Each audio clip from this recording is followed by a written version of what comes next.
Hello everyone. As promised, this is the longer version of the tribute painting I posted yesterday, where I will comment over an hour-long process of the painting, talk a bit about my story with Syd Barrett music, and finally reveal the secrets of the painting. But I will start with the secrets first, so you don't have to sit through the whole painting process.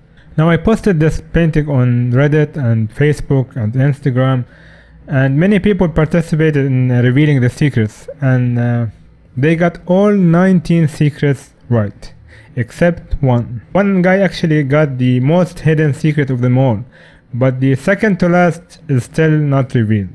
So I consider myself the winner of this competition. Not all my secrets were found.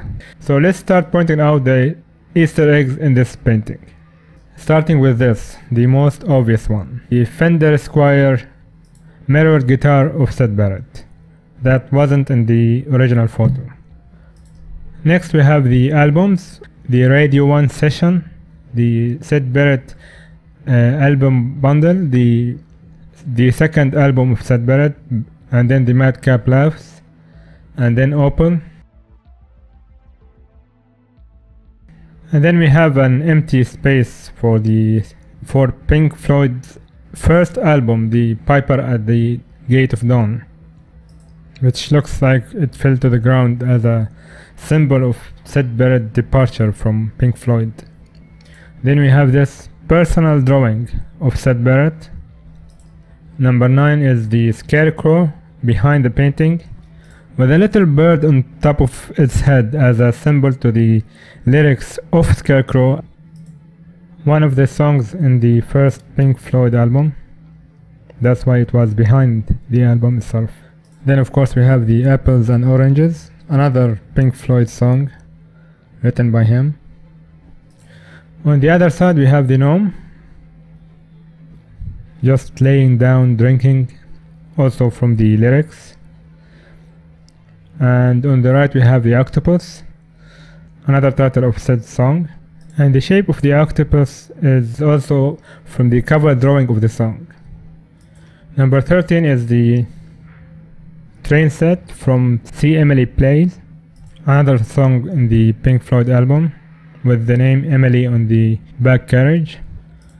Number 14 we have The Bike, another song in the Pink Floyd first album, and it's a 50s style toy bike, since Syd was a kid in the 50s, I think. He was born in 1946. Then we have a baby cup with lemon on top, which is a symbol to baby lemonade, another Pink Floyd song. To the left we have an elephant with very small eyes and a long trunk, which came directly from the Ever-Breathing Elephant, another Syd song. Now the last four were very tricky to find.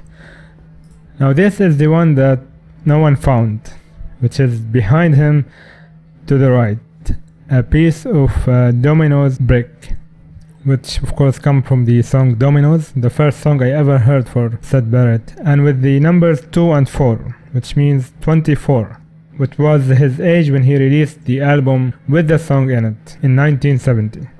So this is the one that no one found. And this is number 18, etched on the ground, I Love You, which is his song of course, Love You. Number 19 is two titles to the same song, which is a dark globe with the sentence Wouldn't You Miss Me on it, which is the same song but with two titles, Dark Globe and Wouldn't You Miss Me. One of the greatest songs and most heartbreaking from Syd. Now the last one, I expected no one to find it, but actually one guy on Reddit saw something behind the paintings, but he didn't know what it is because he was on his mobile. I didn't see it clearly, so I helped him out. But to find out this one, you have to actually go to Photoshop and go to levels and make the whole painting very bright and able to see it. So as I make this brighter, look to the left side of the painting, behind the three paintings on the left. You can see it coming out. It's a saucer with codes and zodiac signs and symbols drawn on it, which is a saucer full of secrets. Pink Floyd's second album that Syd Barrett contributed to. And that's the last secret in the painting. It was really fun to make this double meaning secret in the painting that I might actually consider to do for other artists or band that I like maybe in the future. So that's it for the Madcap Laughs. So I consider him the winner of this contest. Syd's secrets weren't all revealed for 24 hours. So with that done, let's start the painting process. Now that we revealed the secrets of the painting, let's talk a bit about the painting itself. When I first started this painting, I did the drawing twice. I didn't like the first draft, it was a bit rushed and the proportions weren't tight enough. So I had to redo the whole drawing once more and calm myself down and slow my drawing hand down and try to enjoy the process more than worry about finishing it up. When you slow down, your painting always gets better. Once I did that, the drawing felt more relaxed and accurate. Now I started with the grid method for more accurate result. I usually do that when I want to do an accurate portrait for a celebrity or a fan art. When I do casual studies, I just do it either in the Andrew Loomis method or the Frank Riley method for drawing the face. But here I just wanted an accurate representation of the photo. Now as I'm drawing this, I'm paying close attention to the proportion of the figure and the perspective of the original photo. Now back in 1999, I was about 16 years old. I wasn't in my original country, I traveled to another country for college. Now I finished high school at the age of 16. I skipped 2 years, back in the elementary school. So I was quite young in the completely different surrounding and country. And the first year was very depressing. I remember one day I was coming back from college at a very late time, and as I was passing by a coffee shop, there was a lot of foreigners and Englishmen in that area, and one of them had a cassette. Of course, in 1999 there was no iPhones. There was no one else in the coffee shop except him and the barista, and he had this weird dark song playing. It was Dominoes. And for the first time I heard the voice of Syd Barrett. I don't know why, but in that mental condition I was in, it just completely took me by surprise. I fell in love with it right away. But I wasn't a very social person. I'm still not a social person till this moment, but for some reason I wanted to know who that is. So I was looking at this guy and he was looking at me. He knew I was listening to the song. So he smiled and said like, "Do you like the song?" I was like, "Of course, who is this?" And he said, "This is someone you will never hear anywhere else in this country. His name is Syd Barrett. He's an English rock star from the 60s.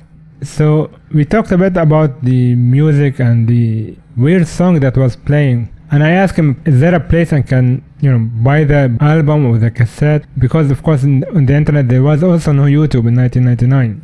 So he just laughed. He said, "You will never find this cassette anywhere here. You can barely find it in England." So he told me like, "Do you have a cassette of your own?" I said yes, but I didn't have the two sides where you can record where you can put one cassette on one side and record it from the other side. I only had the one door cassette. So I bring mine and I put the two cassettes together and record the playing of the first one. It was the most horrible way to record a tape, but I didn't have any other choice. I wouldn't find it any other way. So I take the tape and I thank him and I go home and listen to that song probably 40 times back to back. I was completely obsessed with it. I don't know why, it just clicked in that period of time with all the way I was feeling, the homesickness, the being away from my family, the being in a completely weird and different country. And I just went into the internet. It was very basic internet back then and I couldn't find anything about Syd Barrett. And I remember then years passed by and I forgot about the whole thing. I went back home after 1 year. I didn't finish college in that country. And I went back home and I just forgot the whole thing. Right now I started painting over the drawing I just did, starting with the facial features. And I'm focusing here on capturing the expression of the portrait. I'm not interested in fully detailing the whole piece right away. I will do another pass of the whole body and portrait as I finish the basic values of the face and the body. The most important part here is to know where your light source is coming from, so you can put the values in the right place.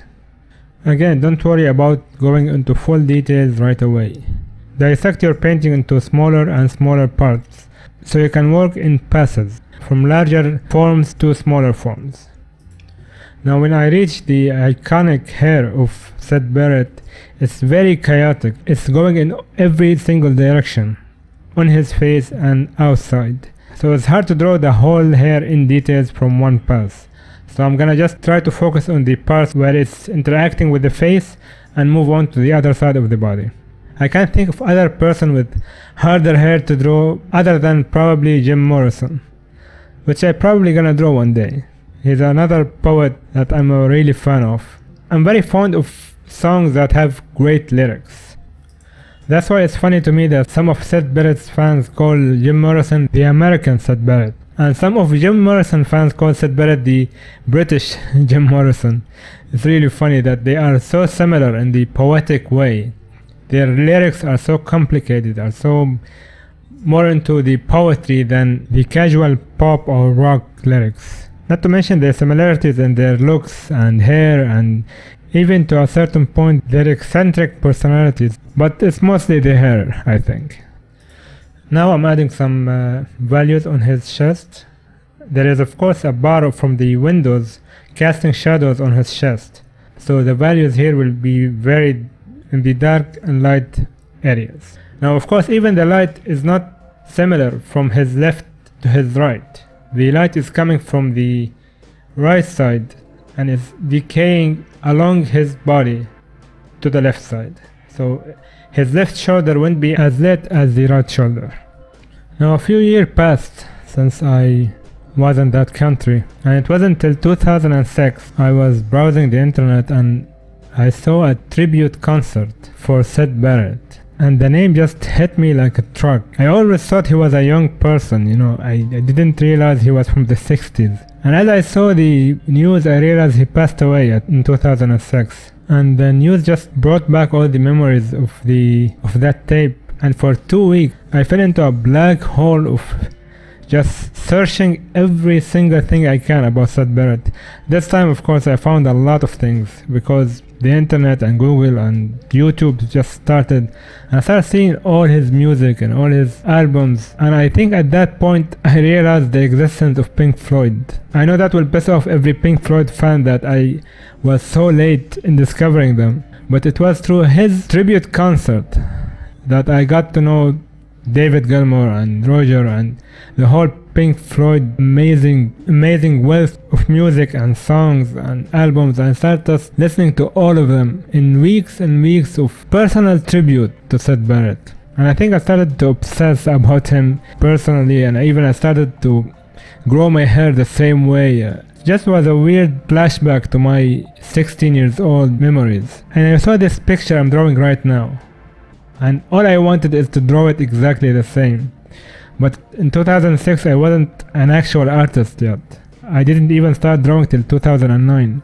So a few days ago I was looking up some psychedelic music for some reason, and on the side I saw a video for a Syd Barrett interview, and as I clicked on it, of course I went into another vortex of just watching everything about him, and I thought this time I absolutely have to do a tribute painting. And this is where this video comes from.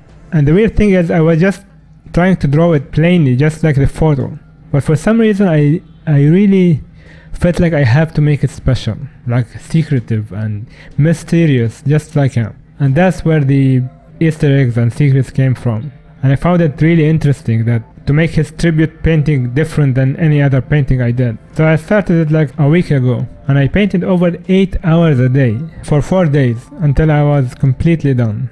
Now I know this may sound controversial or whatever, but the more I read about the history of Syd Barrett and how he suddenly changed and became weird. I keep reading about the psychedelics and the one time he did it for a week and never came back. From what I know about psychedelics, they don't work this way. You don't have a constant high over and over. You have to come down and then try it after 3 or 4 days, or they won't work the same way. I know the stories are all out there about him being constantly on drugs. Now some people say there are other drugs, like some 60s drugs that wasn't psychedelic, that was more opioid, and they burned out his brain. And the other stories about his having some mental illness and split personalities and all that, honestly I don't think any of it is true. I mean, even the interview I put in the first video, some people say it's an evidence that he was completely gone. He was completely making sense.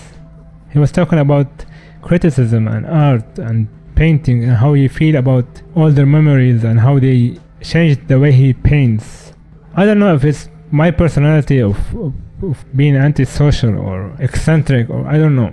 But to me, I feel like he didn't play music to be famous. He didn't play music to fill arenas and go on tours. He hated all this. And I think he is very similar to Kurt Cobain in this area. Even Kurt Cobain hated the fact that some of his songs became so famous. And many of these eccentric artists usually hate the fact that they have to stand in front of a crowd and be famous and be interviewed. They prefer much to be in front of 60 or 70 people just talking to them or playing music to them. I even heard Dave Chappelle talk about the same thing, that he didn't actually like to do larger area, he just wanted 60 or 70 people in front of him.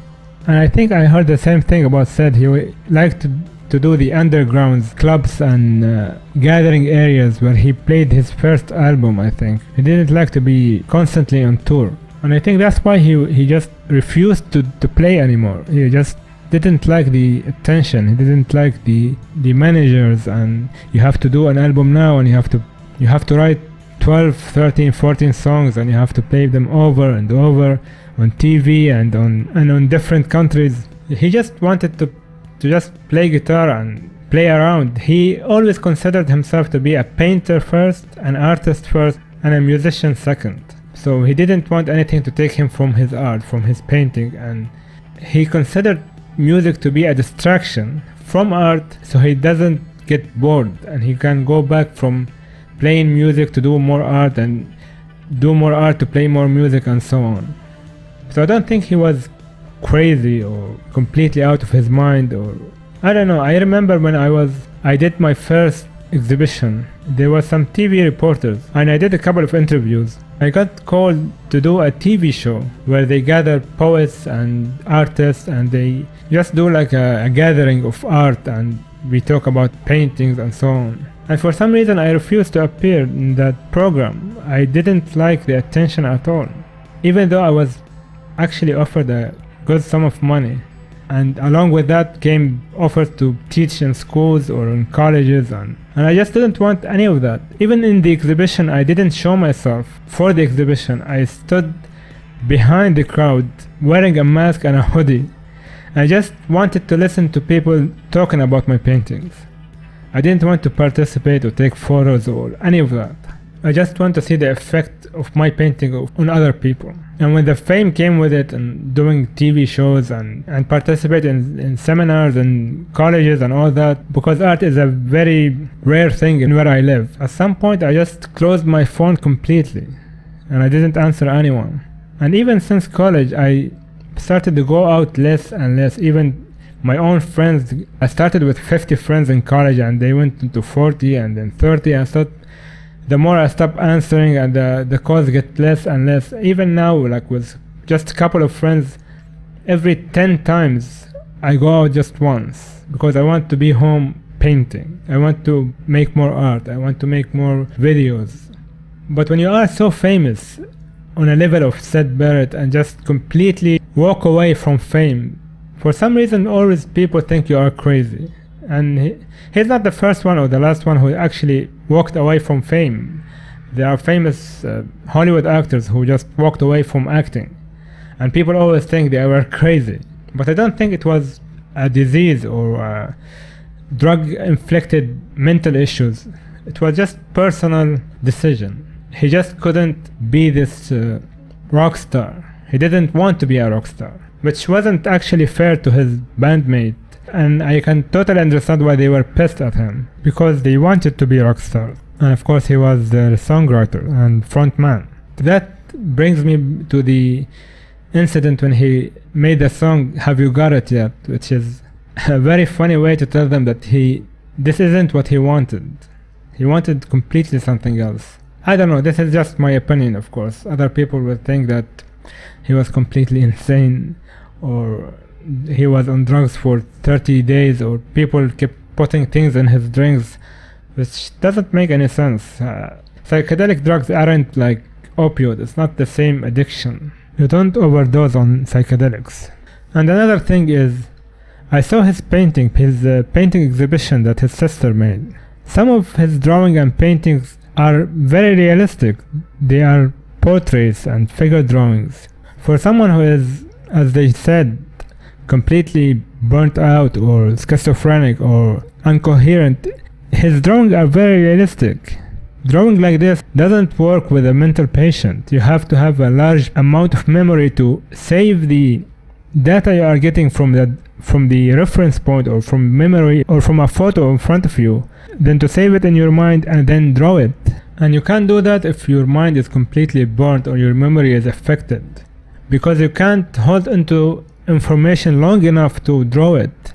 So you are losing so much data in the transfer. So that's another reason why I don't think Syd Barrett didn't have any kind of mental problems, other than maybe have some kind of autism, or someone said an Asperger syndrome, or maybe just eccentric, because other than that, his drawing will tell a lot on his mental state. So as an artist, I can't see someone with such severe burned brain, as they say, or completely wiped out memories, or split personalities, that can draw good paintings and good drawings. And you really have to check his art to see that he was a really good artist. And I don't see that possible with such a chaotic brain, or scrambled brain, to the degree that he can't talk or walk.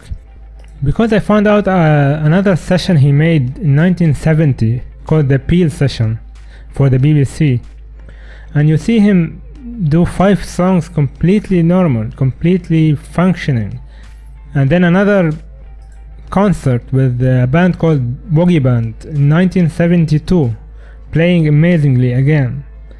So how is it possible that he went completely mad? Suddenly he can play normal, and he even looked normal in 1974 with long hair, like normal self again, which really tells me that maybe he was an addict to some drugs, but it didn't change him. He's still the same person after he cleaned up and went back to making normal music again. But I don't know, someone ruined his comeback some way, and he just didn't want to do that anymore, because he was functioning human being in his late life. He went to do shopping, and he fixing things in his house and for his family. So to me, all this just prove a personal choice, not an actual illness. But for some reason, when you step away from the light, something must be wrong with you. I don't know. And I think what his band members said, especially Roger, about him being crazy, and it just add more fuel to the fire. I think they were still pissed at him after all these years, because as David Gilmour said, it will always be the biggest what if in history, in music history at least. What if he stayed with the band and David came along? And just imagine the lyrics and the music that they would have made together. But anyway, that's just my opinion, as I said. Let's get back to the painting. So now I'm drawing the surrounding objects, the canvas that he used to paint on.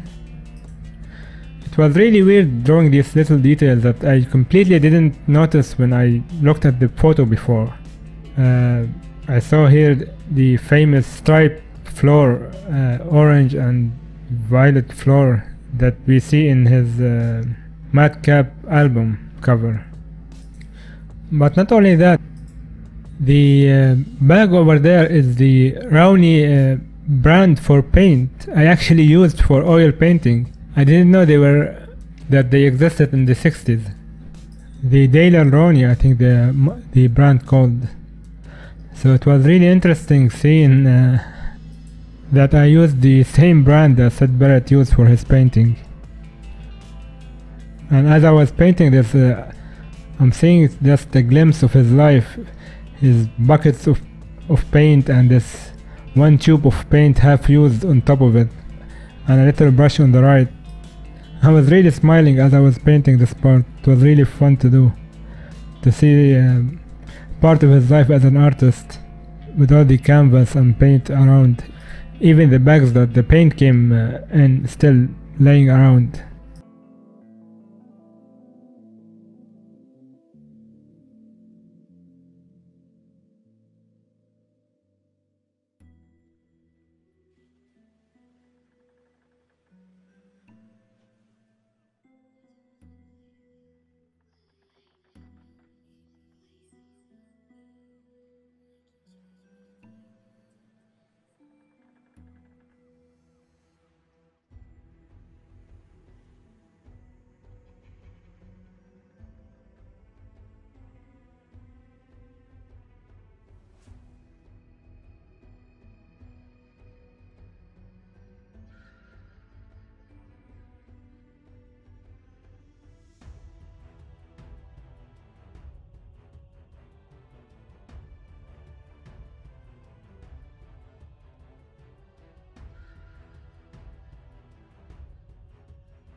At this point I finished from the left side of the photo and started with the right. This is, I think, his guitar case, the famous mirrored guitar, the Fender Esquire, I think. It's a very iconic guitar. I think this is the case for it, because the guitar was silver, and I think this is a silver metal case for it. I may be wrong. I'm completely ignorant when it comes to music. Sadly, I was too poor to buy any instrument or to afford any musical instrument as I was growing up. And then this is the amps, I think.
And after that, the place on the right actually shows up in the album, in the Matt Gap Laughs album.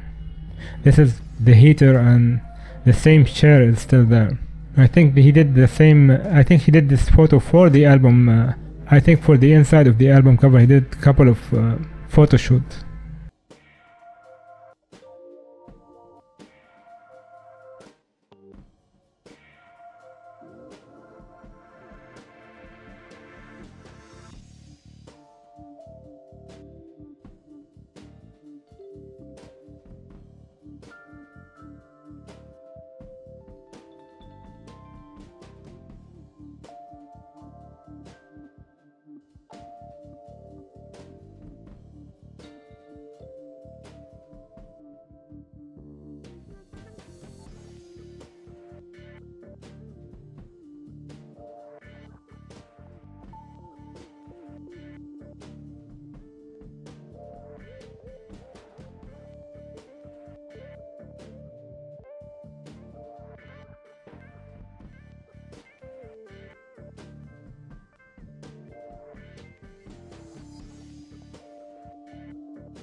Now that I'm finished with the initial details for the whole painting, I come back to his portrait to finalize the final details for the hair and the face and the body.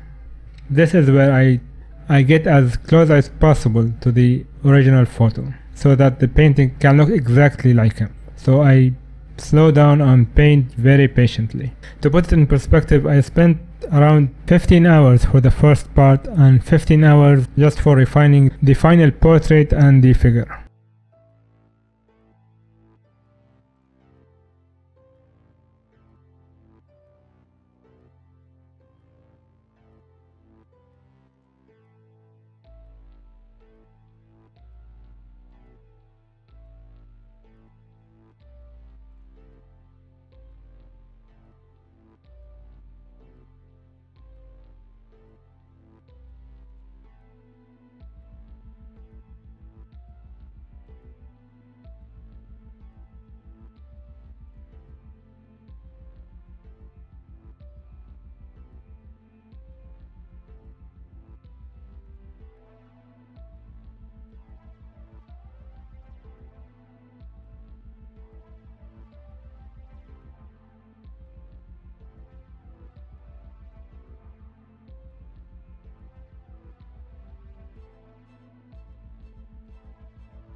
now I'm finally finished with the initial photo reference.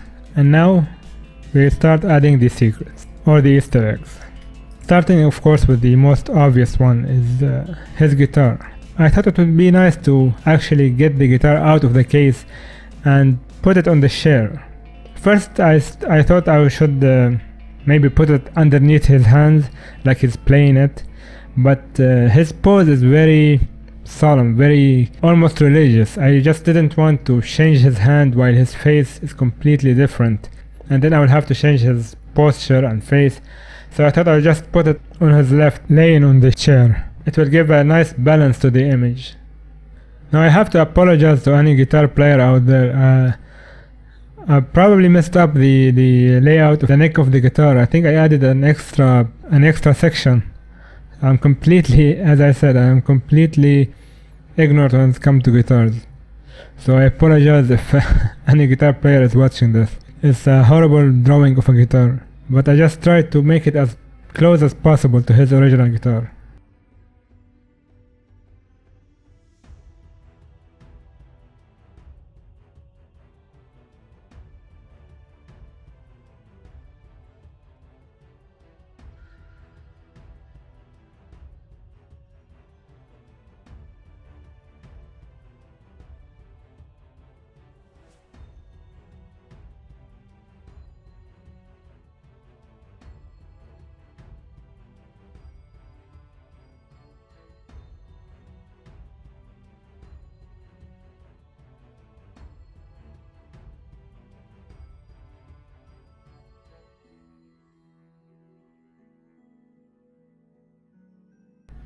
And of course I didn't forget to add the shadow of the guitar on the wall, and it hits the chair in different places than the wall behind. So you see this segmentation between the chair and the wall behind. So always consider the shadows of new objects that doesn't belong in the picture. It will cast the shadow on the floor, on the chair, on the wall, everywhere. Now I had a problem with the mirrors. At first I thought the mirror on the left will be reflecting the back of Syd Barrett. So there's gonna be like an outline showing that the reflection is hitting the back into the mirrors. But after I finished this, I re-evaluated and I thought the guitar, half of it is facing the sun or the windows. So it's reflecting the sun completely in direct way. So there will be no shadows or dark values happening on the edge of the mirrors. So I ended up completely painting them in white reflection instead of this dark one. You have to imagine yourself in the place of the guitar and see if you are holding a mirror, what you're gonna see in that mirror. So it took a bit of calculation till I got it right.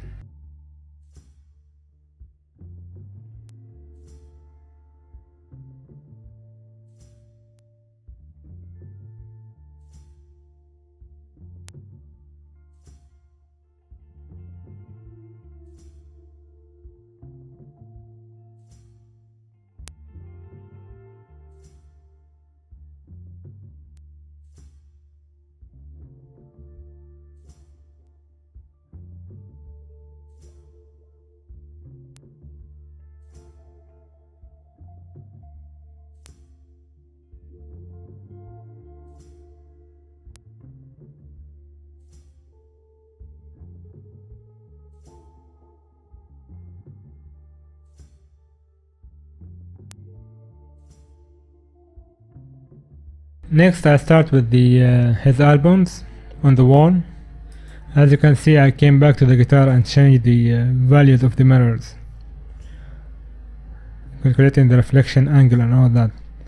Now this is not his album, it's a release of his Radio 1 session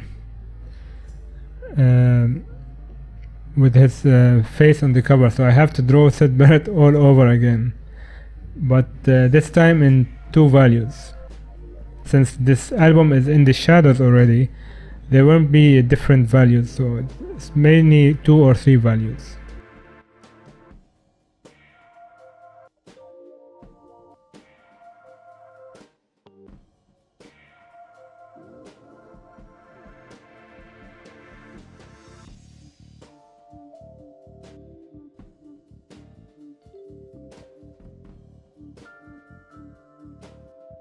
Now the next album is easier, so because it's the actual photo of this painting. So all I have to do is make a copy of the painting and put it on the album, and draw an apple and an orange and a matchbox. And that's of course the cover of the double release of his two albums, Barrett and the Madcap Laughs, in one release in 1974, I think. The next one is the second solo album, released in 1970, titled Barrett. It was fun drawing his drawings of different insects and bugs and all that. He always has a drawing of his own songs for some reason. I wonder if he actually think of it in a painting before he make a music out of it. I guess he is the only one who knows the answer to that. The next one is his first solo album, The Madcap Laughs. The photo of this album is the same room I'm painting right now, but in colors, which I probably gonna do later on in another video, turn this black and white painting into a colored one.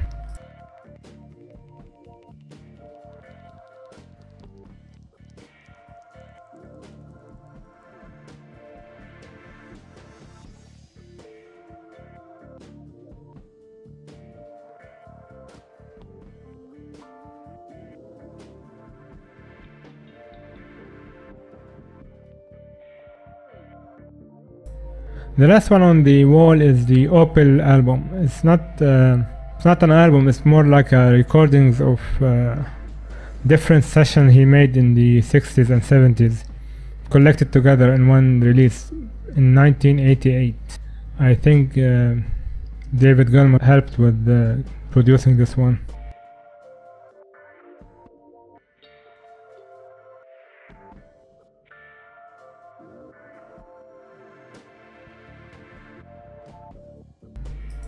And finally on the wall, the shape of the foreign album of the first album with Pink Floyd. The idea here is that it didn't hold for so long, and he left the band, of course, and the album fell to the ground. It was fun drawing this one. It was simply all four of them in one painting.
Now here I draw his own personal drawing that he made. I don't know what's here, but it was a drawing of a boy. I wonder if it was a drawing of himself as a young boy.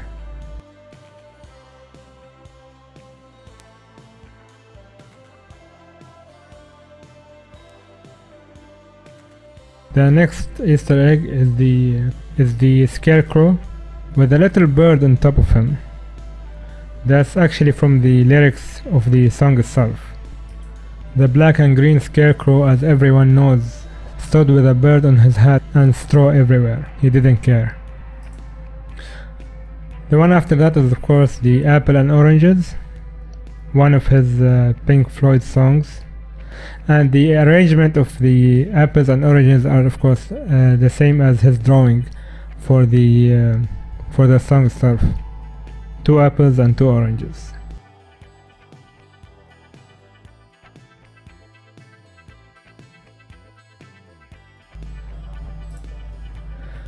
Now on the right we have the gnome sitting behind the guitar, and the way he sits is also from the song. The little gnomes stay in their homes, eating, sleeping, drinking their wine. And I did put a small bottle in his hand, but I don't think it showed up in the video.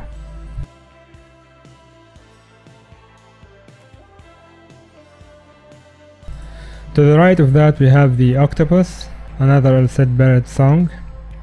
And the shape of the octopus is from the cover to that song. I don't know if he drew it himself or it was someone else, but I think the style is very Syd Barrett. The shape of the eyes and the dots on the tentacles are from the album itself.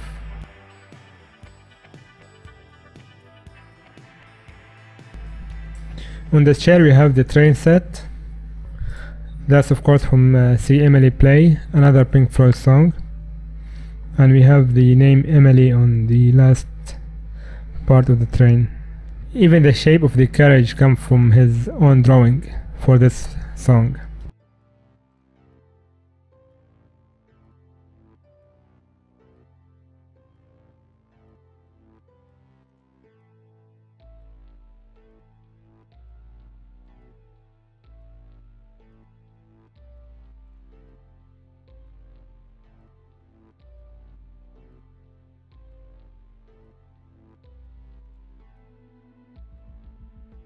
Next we have the bike, another song from the Pink Floyd album, The Piper at the Gates of Dawn, called Bike.